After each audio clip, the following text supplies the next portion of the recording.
All right, folks, our first panel. We've been eager to hear from many of you folks who've come so long. Let's get that applause going. Let's bring up Lauren Young, founder of Living Waters Global, Karen Salmansohn, leader of the Mortality Awareness Movement, Anou Singhvi, 9th Gen Steward, PC Lunia Art Collection, very beautiful over here. Let's have Gabriela Jaeger, founder of Global, coming up here as well, and Dr. Cheng Davis, President Forum for the World Education, who has a great table full of supporters here. We really appreciate that. Welcome to all of you. Check, test. Yes. You're live and direct. Testing. Let's hear it for the other panelists coming up. I'm so excited for today. Kyle, thank you so much. Okay, ladies, which way you want to sit? I would, well, whatever works. Dr. Davis, wherever you'd like, and then I can be in the middle too. Wonderful. How's everybody's morning going? Woo! Oh, you can give her better energy than that. There we go. I'm seeing a few people yawn in the back. If you're getting tired, remember we do still have quite a lot of coffee in the back. So I want to start with actually a round robin of just introductions from each of you, just briefly, before we even go into the questions. So I'm Lauren Young. I'm the founder of Living Waters Global. We are a bespoke advisory firm for single and multifamily offices. Kyle is an amazing change maker himself, and he invited me today to moderate this panel. I'm so honored. And I just want to say thank you to all for being here. I love what Bree talked about with the Big Bang moment. This is a big moment for everybody, and I really believe today what we're talking about, the architects of impact, it's so important that we take our profit and move it towards purpose. So if you ladies will introduce yourselves, and then I'll go into the questions, okay? We'll start over here. Hi everybody, my goodness, it's amazing to be in a nightclub in the day for sure. I met Kyle in Davos and it was just an instant connection, and here I am from Davos all the way through India and back to the US. We live in Cincinnati, and although my heritage belongs to India, 300 years of weaving magic with gemstones is what my family does back in India. Yes, thank you. So it's fun to be here, and I think it's a little different when it comes to everybody else. Just heritage and legacy are interesting topics, and how that relates to next gen change makers, how we take heritage and utilize that as just a historical backdrop to see what works. And there's so many things that have worked in history. It's amazing to see how many things have actually worked. And I'm so excited to be here to just talk about that's one overlooked space in creating impact for the next gen change makers. And look forward to speaking about that. And I'm here with my art. So hopefully you guys will enjoy seeing it and buying it. Yeah. That's Anou Singhvi.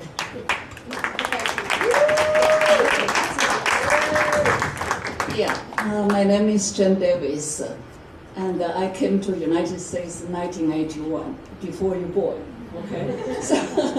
But the University of Pennsylvania gave me full scholarship, so I finished my degree there.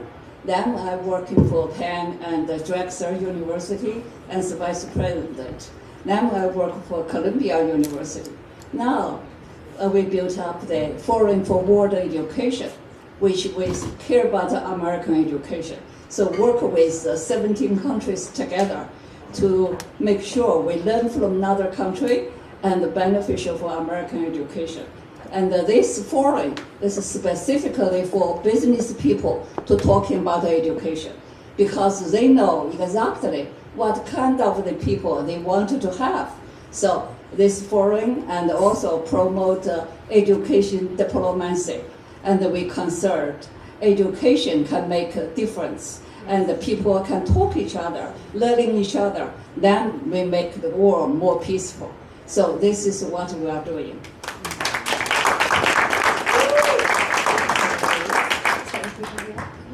Hi.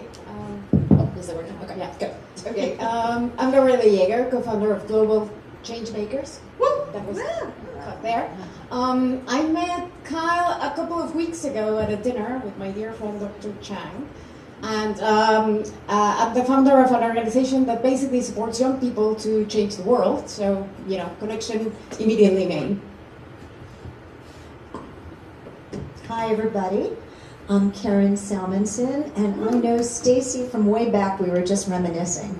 Her various, even before she was doing all the things that she's doing here, and we just instantly fell in love. And then I met Kyle, and everybody here I've been meeting. You're all so awesome, so I'm really excited to be here. So I'm a best-selling author with about 2 million books sold, and and I'm known for doing what's called self-help for people who wouldn't be caught dead doing self-help, because I write with feisty humor. In fact, I'm probably one of the only personal development authors who's been recommended by Jon Stewart, who said that I have the spirit of being a stand-up comic. But don't ask my son that, he doesn't think I'm funny. This might not be like a known next sentence I'm about to say, even though I write, you know, about with humor and, you know, how to be happy. I wrote a new best-selling book about death, okay? And it's about the power of mortality awareness. It's called Your To Die For Life, How to Maximize Joy and Minimize Regret Before Your Time Runs Out. And I write it with humor because death is a tough topic to talk about, but I think it's really important because I believe that mortality awareness is not morbid, it's motivating. It sparks urgency, which sparks action, which is something Stacy is great at, urgency and action. And I help people to create legacies that they're proud of, legacies that where your great-great-great-great-grandchildren will remember something about you. You know, help people to figure out how to put their I was here flag on this planet. And with that in mind, I also do, because I've been around, you know, writing books and creating bestsellers for so long, I also help people who want to help people. I help people that have businesses or services where they are out there being change makers and helping people. And one of my things that I'm offering today is an audit and inventory with me, where I help you to take your brand or business or service to the next level, become a leader in your field. And I also have a top Substack called Some Things Worth Sharing, where I share about people doing really amazing things. And I'm offering that also in the silent auction, and I'd love to help you guys. Wonderful. Karen, if you don't mind, I'm going to transition to the first question because you've got the mic, and then next to Gabriela Jaeger. So what I'd love to ask you about is, so your journey took you from creative director in a major advertising agency to a best-selling author. And now, as you just talked about, behavioral change expert, you're talking about death and everything you've done. So as you moved from commercial branding into work that's centered now on literacy and personal transformation, how did your understanding of what motivates investment change?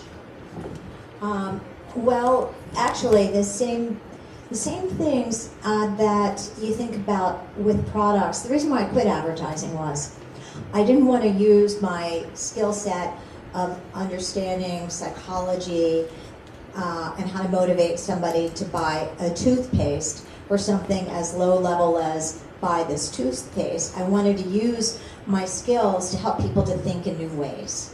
So I wanted to be somebody that woke up sleepy minds, hearts, and spirits, instead of just saying, hey, switch toothpaste brands. So the way you do that is to really understand people, to understand their pain points and their desires, and really listen. And when you do it that way, it doesn't even feel like marketing or advertising, because you're really authentically speaking to who a person is, and not just seeing them as like buyer number 2,542. So you really have to think about who your audience is and what they really want in their lives. All right, the next question is for Dr. Davis. You've built the forum for world education around the idea of transforming education through inclusive dialogue among business, academia, and policymakers. How do you see purpose-aligned capital playing a role in reshaping educational systems so that they are truly future-ready and equitable? Yeah, first of all, and the FWE is not related to the capital, but I would like to introduce to you about the real story capital the paradise in U.S. education. And you can see that U.S.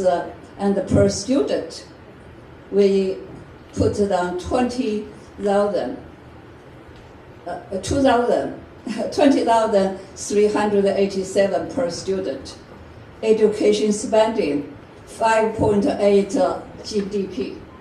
Then, over 25 of the U.S.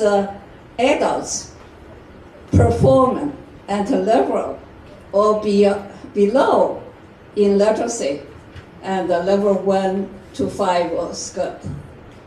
And the OECD, which is the organization in Paris, they're doing 175 countries and they study. And per student spending is $15 or $22. But the education spending also for the GDP of the country together is 4.7%. But a limited ability to proceed the longer or more complicated writing text. But the schedule for them, OECD is much better than our US capital investment. And New York City, and per student, we spending is $42,168 per student. But math performance, 33% students and cannot mentally proficiency. And reading proficiency, 28%.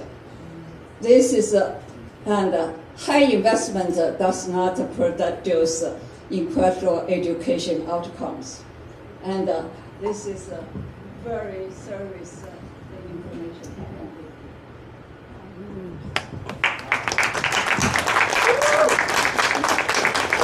Thank you so much for the information. And so my next question, I actually want to go to you, Gabriela. So your work with Global Changemakers has supported thousands of youth leaders across 190 countries. Wow. In supporting youth leaders and community initiatives, when have you felt pressure to prioritize scale? This is a great question. Wow. Scaling or scale over funder expectations in driving, returns over what felt right for the community? Always? Yeah, I mean, your LPs are like, let's generate alpha. So. Yeah, the short answer is always. We try to prioritize keeping in mind what we're doing. Funding tends to be very restrictive, whether it's geographic, whether it's age range, whether it's issue range. And a number of times we've been approached by organizations or corporations that say, yeah, we like what you're doing, but why don't you? And then, you really have to balance it out and keep an eye on why you're doing this. And the reason why we are doing this is we believe that young people have the power, have the intelligence, have demonstrated, and I've seen thousands and thousands of times how innovation comes from these young people and how they're changing the world. So we try to balance it out between working with different sectors, different organizations that are interested in geographic areas or issue areas that align with our values, and try to diversify. But the short answer is pressure is always there. Yes. Thank you so much. Okay, so Anou, when we met you in Davos, when Kyle met you in Davos, you spoke about the summit, how it used to begin with art. This is one of my favorite questions. While capital certainly drives decision-making, similarly to Gabriela's question, what role do you see art playing in shaping what people choose to value? And as a note, in working with family offices over the last few years, we've seen an uptick in family offices investing in art as an asset class. It actually performs, outside of the S&P 500 extraordinarily well. So. It does, I completely agree. And I'm so glad to find a fellow companion who enjoys art and understands the value of art. Thank you. So, it's very interesting. Davos opened, when it did open, it opened with art. They had performed the the Mahler Chamber Orchestra had played alongside Ronan Tankum's AI visual installation called Human Atmospheres. So it's very interesting to see that even policymakers need to create a room. They need to create emotion within a room. It's not just about policy, but it's about how you are able to bring about change of heart. That's the most important thing, even in policy. Interestingly enough, you know, when I was preparing my remarks about art and how that shapes value, given that what we all woke up to today, you know, military strikes against Iran and things like that, and an entire region holding its breath, these words feel even more important right now. I'll share what I think about and feel about art now, but you know, sometimes we end up destroying a lot, but we have to just keep remembering to build and remember to build positivity in times of deep stress and tension and deep fracture. And that's how, you know, we create value. That's the only way to create value, is when you look forward, you build communities like Changemakers is planning on doing, like Stacy is planning on doing. And with you know, what's interesting is with me is that I've grown up that way. Not only in this life, but you know, generations before me in my family created art and created sacred art for multiple faiths. You know, Jainism, Islam, Judaism, various faiths, and you know what they learned. So there's an interesting topic right here, which is you have creative diplomacy and you have cultural diplomacy. Everybody knows about cultural diplomacy, which is when you take your own culture and showcase it to others in the world. But what people don't talk about is creative diplomacy. That's the one that my family followed and I've learned to follow, and I plan on propagating that, which is that when you are able to go into another's culture, you go into that culture and you create something of that culture. And that is when you truly understand and respect and gain their respect and honor. And that is how you start to build bridges and mend ways so that things can get better and better in this world. And that's how I see, you know, Kyle working in this space. And I hope to, you know, inspire change in that way through my podcast called The Invisible Thread. I hope you guys get to see it soon. Thank you. Wonderful. I'm so honored to be sitting here with each of you ladies. We're going to go on to the next question, and I love what you talk about with connection. It even echoed what Bree was talking about. None of us would be here without connection. So, okay, Karen. So much of your work is rooted in reframing how people think about life, joy, and mortality. We talked about that earlier in the context of impact capital that aligns with deep human motivations rather than just financial market metrics. Have you felt pressure to simplify or commercialize your ideas to make them easier to fund or scale? Similar to what I asked Gabriela. What do you think? Well, I do come from everything I do. I was accidentally following mortality awareness without knowing it, which is I believe that we're here and then we're not, and that it's up to us to make the here part as meaningful as possible. So I have always, like how I quit my job in advertising, I wanted to make an impact. And I think that if you're only just aiming yourself at wealth and not at service, of helping others and self-growth and everything, that you are going to, when you get to the end of your life, you're going to feel like you chased the wrong rabbits. You know, so I help people to find the right rabbits to chase and to make sure that they're doing it from a place that is true to them. And interestingly enough, I love when like different belief systems have something in common. And Aristotle said that one of the goals of life is to find your specific function, the thing that you do and you do best. And if you don't do that when you get to the end of your life, you're going to feel something's like missing. And Carl Jung had a very interesting point. He talked about high-level spiritual quests. And he said if you didn't have a high-level spiritual quest, something that was a passion, something that you wanted to do to make an impact in this world, then those people sometimes develop what he called a low-level spiritual quest. And a low-level spiritual quest is often things that show up as drama, chaos, an addiction, problems, because you need to feel like you're here for a reason. You need to feel like you have purpose. And if you don't have that, then you're going to look for some kind of like chaotic entertainment to make you feel like you have purpose. And Carl Jung thought that if you could find a higher level spiritual quest, then you can actually start to even dampen your craving for addictions. And so I love to help people to find and develop and make an impact in this world. Do your specific function, just, do the thing. And so it's not enough just to, and I even love to help people to think about what they want their legacy to be, very straight out there. And when you live that way, aimed at how you want to help the world, what you want to do to develop yourself, to grow yourself, and to be true to yourself, authentically you, to become you-ier, then you will die happier. You-ier, I love that. But Gabriela. That's the stand-up comic. The you-ier, okay.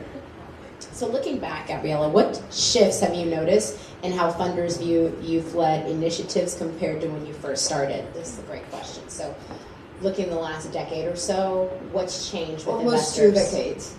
Oh, 2 decades. 18. Yesterday, my husband was telling me, we've been an independent organization for 10 years, but I started in the space 18 years ago.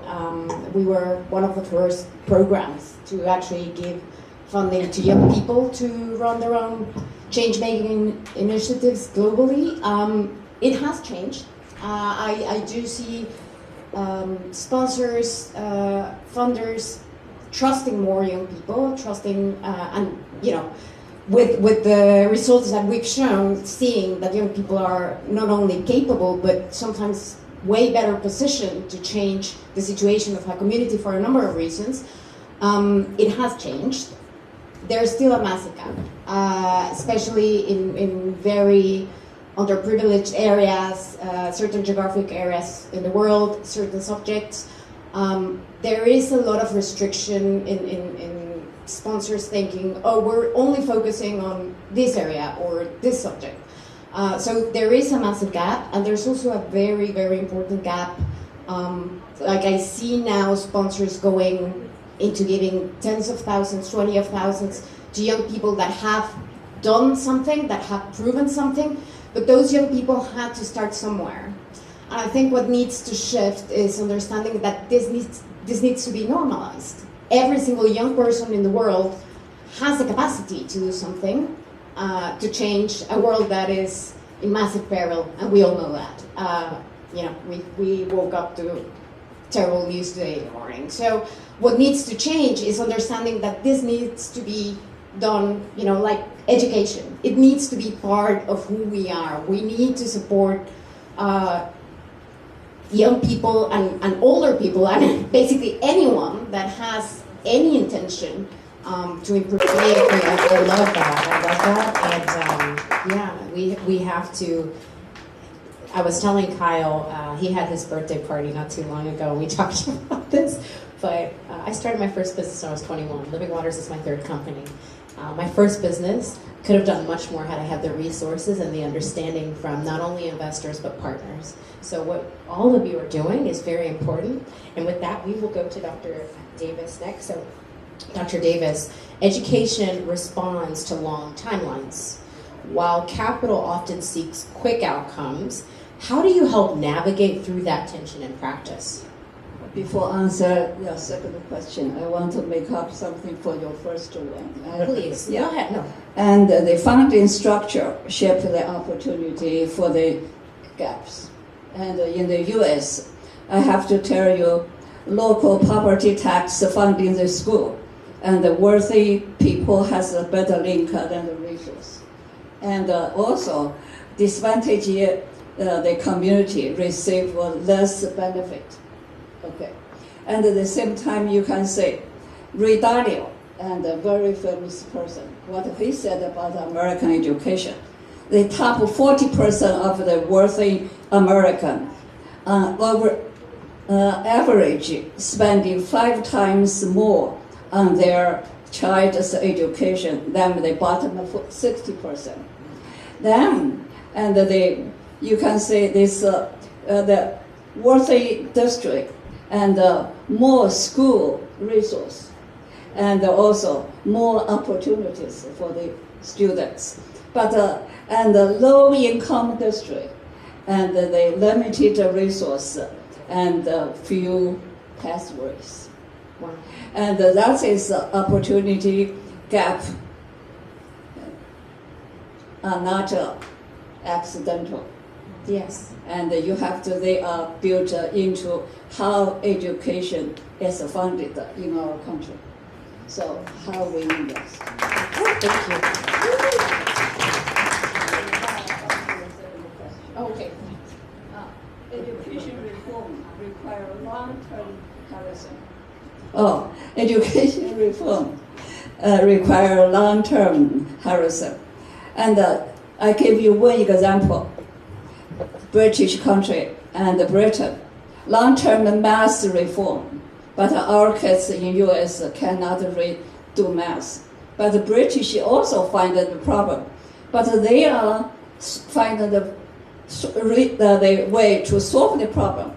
They invest in the teacher education and math, and 41 million English pound government gave to school district, and 800 students and 600 teachers and learning Shanghai math, and they sent to China, sent to Shanghai to learning the math, and then the results is, and the British students' math scores 6 years later, and they improved. And this international exchange, the same time you can say how the government, British government, care about education, and how they engage 41 million English pound to training teachers. But in our country, we don't care. And our math teachers, most of them even have the math degree. How do you teach our kids to have the technology in the future? And we are in a very bad situation. And we need to think about our nonprofit organization, how we can engage with another country, and to learning from them, to engage with our politicians, to tell them we need change. We need to make America on the top of the world. Education is a key. Anou, we have our last question. Thank you so much. Thank you. So you talk often about how invisible threads connect culture, heritage, and community. You spoke so beautifully earlier about your family. What forms of human or cultural capital do founders tend to overlook when seeking investment? That's a great question. Yes, yes. Especially That is for a family office. really good question. I'd love to be you here right now. I love that word. Well, a lot of the times when young kids, startups, start to, get some money, and their whole point of view becomes that they have to impress investors, and one of the best ways to impress investors is to have the right sort of Excel spreadsheet and PowerPoint presentations, and give quick answers and quick, short timelines in order to make money. But the reality of the business is that without the community supporting them, without that resilience for the long term, without a cultural mission within the company, if it's not culture driven, any company that is not culture driven tends to finally fall down. If you look at any of the bigger companies, they've all developed a particular culture, which all of the people who work there love. And so a lot of the times investors, in my capacity as a partner at Angel Physicians Fund, I've seen that a lot, and I have to say I sometimes do that, that we end up looking at the short term instead of looking at the long term. And the more I think about it now, the more I truly feel that sometimes we must invest in companies that we know may not generate profits, too soon, but at least they're championing the right cause. And ultimately, that is what really, truly fulfills that gap that has been created. And a lot of times when just short term, we just look at, there's this short-sightedness.